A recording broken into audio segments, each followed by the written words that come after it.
Miami!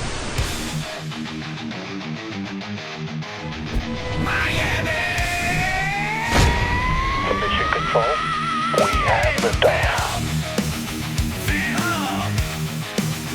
Phinhub! We talking Dolphins today! Phinhub, Phinhub! Yeah! It's that Dolphins show! Phinhub! Welcome to the Phinhub Show, the one NFL podcast you can't leave off your roster. Now here's your host, Joey and Kevin Tejido. All right. Welcome to another episode of the Phinhub Show, powered by BetUS. Guys, if you haven't already, make sure to check out BetUS and use code YouTube150 for a 150% bonus on your first deposit. The next two deposits will be for 125% bonuses. So make sure to check out BetUS and get started with betting today. So before we get into the gloom and doom of the Miami Dolphins season, we do have some good news. You guys will notice that Kevin is not with us here today, and no, that's not the good news. He just had a beautiful baby girl. Indy Rose was welcomed to the world October 26th. His first baby, actually. Welcome to the world, Indy. We love you. You're beautiful. You're happy. You're healthy. You're home. And, just want to say congratulations, Kevin. Congratulations, Lauren. We love you guys. And we have a new Miami Dolphins fanatic here. Things aren't going to look bright for her, at least in the fandom world, with the Miami Dolphins the way they're looking. But all in all, another one to cheer on the Miami Dolphins. And, man, you have some years ahead of you, girl. But welcome to the world, Indy. We love you. Now let's get into the Miami Dolphins and what we saw on Sunday. Wow, what a game that was. One bright note is at least it was a funner game to watch than what we've seen in recent weeks. The Miami Dolphins have been unbearable, unwatchable almost. And at least with this game, the positive note here is Tua stayed healthy, obviously. He finally slid, and wow, was that a moment when Tua took off for that. I think it was like a 13-yard run. Wow, my heart was in my throat. Like, it was something else. I'm pretty sure I'm not alone there. I did see some clips on some reactions for that run for Tua, and that was a scary moment. But he did slide. He did make it out alive. Tua, you got to be more careful, brother. I mean, I love the slide, but, bro, there's no need for that. There's no need for that. Either way, though, he did slide at the end of the day, and he was able to pick up the first down there. But that's probably the only positive, really, to take away from it. It's a watchable game and everything. The offense did play better. We did get Tyreek Hill, Jaylen, Waddle. Even with his drops, he was more active in the game.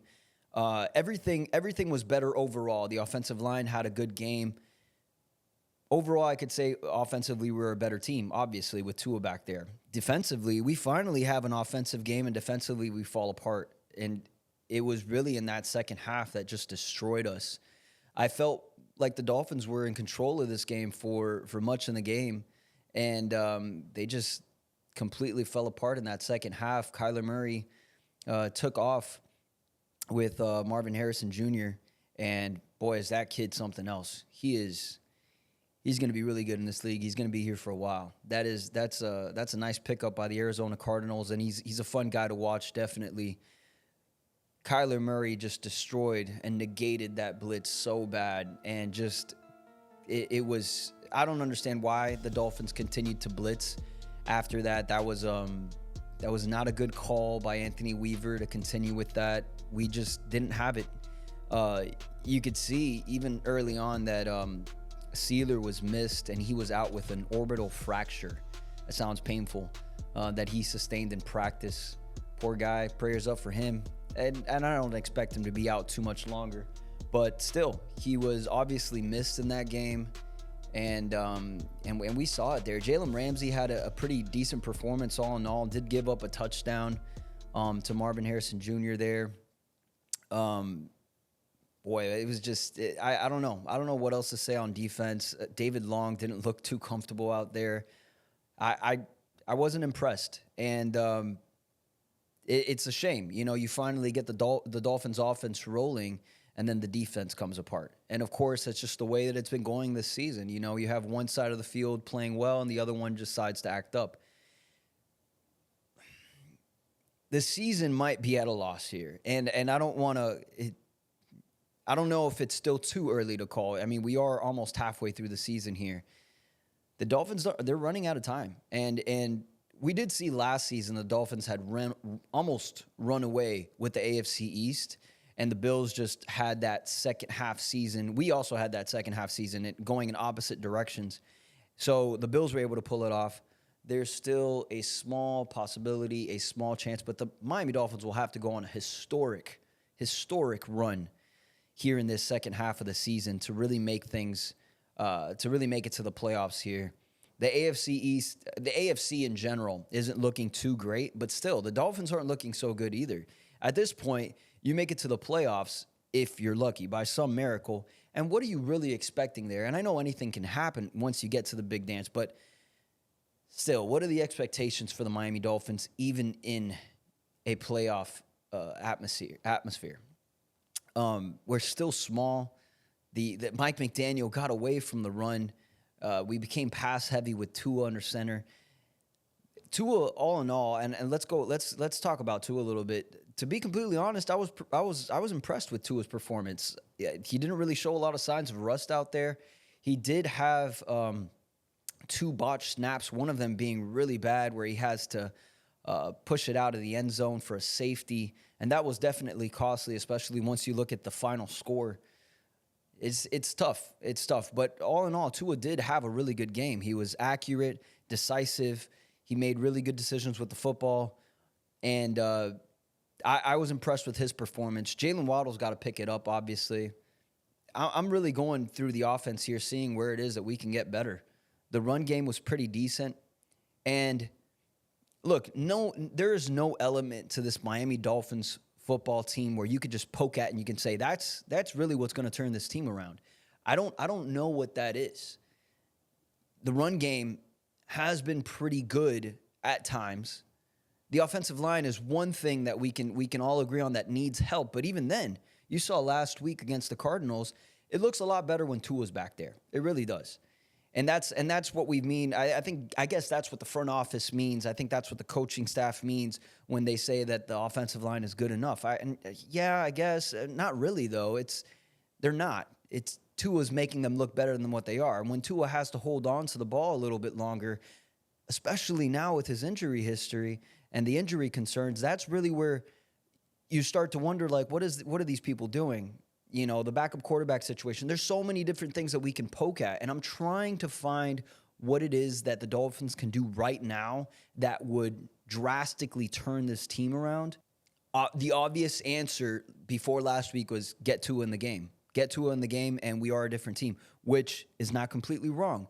The energy around the team was completely different.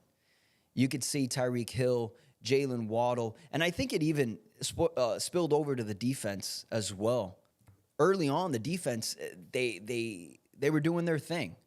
It was really that second half that just messed us up completely, and it's a shame. It really is a shame. It's going to be hard for the Dolphins to come back from this loss. But Tua is back. Tua is looking healthy. He's motivated.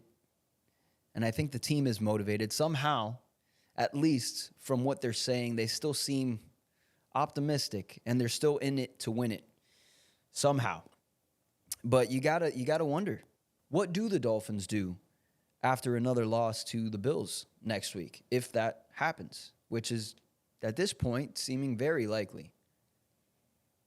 Do we continue to put Tua out there in harm's way? Do the Dolphins tank? I don't know if that's the answer. It didn't work out too well for us last time. What changes are going to be made after this Bills game? Does Mike McDaniel continue being the play caller for the Miami Dolphins? Is it the play calling that's really the issue here? Is it the personnel? I think accountability needs to take place here. And I wonder where it's going to start. Will it be with Chris Greer? I think that seems likely at this point. He's been here for a while, and he had full control over this team. Mike McDaniel, I think he's been great at times. His play calling has been suspect also, if we're being completely fair and honest. I think that Tua has been solid for us when he's been healthy, if we're being completely honest. You know, the other day, watching the game at the hospital, by the way, while Lauren was giving birth. Actually, no, she wasn't giving birth at this point, but it was in the guest room. Too many people in the room, so we took it to the guest room. And watching the game there with my brother-in-law, and he pointed out something interesting. Was it that Mike McDaniel actually brought out so much in Tua that made him better these last, I guess it would be 3 seasons now? Is it that he made Tua so much better and brought this out of him? Or was it that he removed the chains that were on him before from Brian Flores? Brian Flores, I mean, and it's well documented, is he limited the playbook for Tua. When Ryan Fitzpatrick was out there, Ryan Fitzpatrick had a completely different playbook than Tua did, or at least a more open playbook than Tua did. And I think that that's interesting when you put it into that perspective. Maybe it's not that Tua had to grow so much. Maybe it's that the chains were finally released from Tua, and now he was able to actually go out there and do what Tua was doing in college, being that guy in college. He was that guy. And the chains were removed, and now he was able to show something. That's an interesting take on that. And then now, future, why is that important? Is Mike McDaniel really that important to Tua's performance? Can another coach come in and be that for Tua? If they believe in him, certainly. I don't see why not. So that's just something to take away, and I'm curious to see what you guys think about that. But yeah, that was an interesting comment there by Mike. Mike, thanks for that call. That was an interesting one there, bud. But all in all, we see what the Miami Dolphins season has become this year, and it's a shame with the roster that we have, the personnel that we have, the veterans that we have on this team. Trade deadline is approaching. Do the Dolphins trade and try to continue this train as far as trading for talent, or do they do the opposite and dispose of talent, already looking towards the future? Big decisions here to be made by the Miami Dolphins. Interesting weeks ahead of us, for better or worse. But let's see what happens. Anyway, guys, that's going to do it for today's episode. If you haven't already, make sure to give BetUS a look and place your bets on BetUS using code YouTube150 for 150% bonus on your first deposit. Your next 2 deposits will be for up to 125% bonuses, and that's up to $2,000. So make sure to use BetUS and use code YouTube150. Thank you guys for sticking it out with me.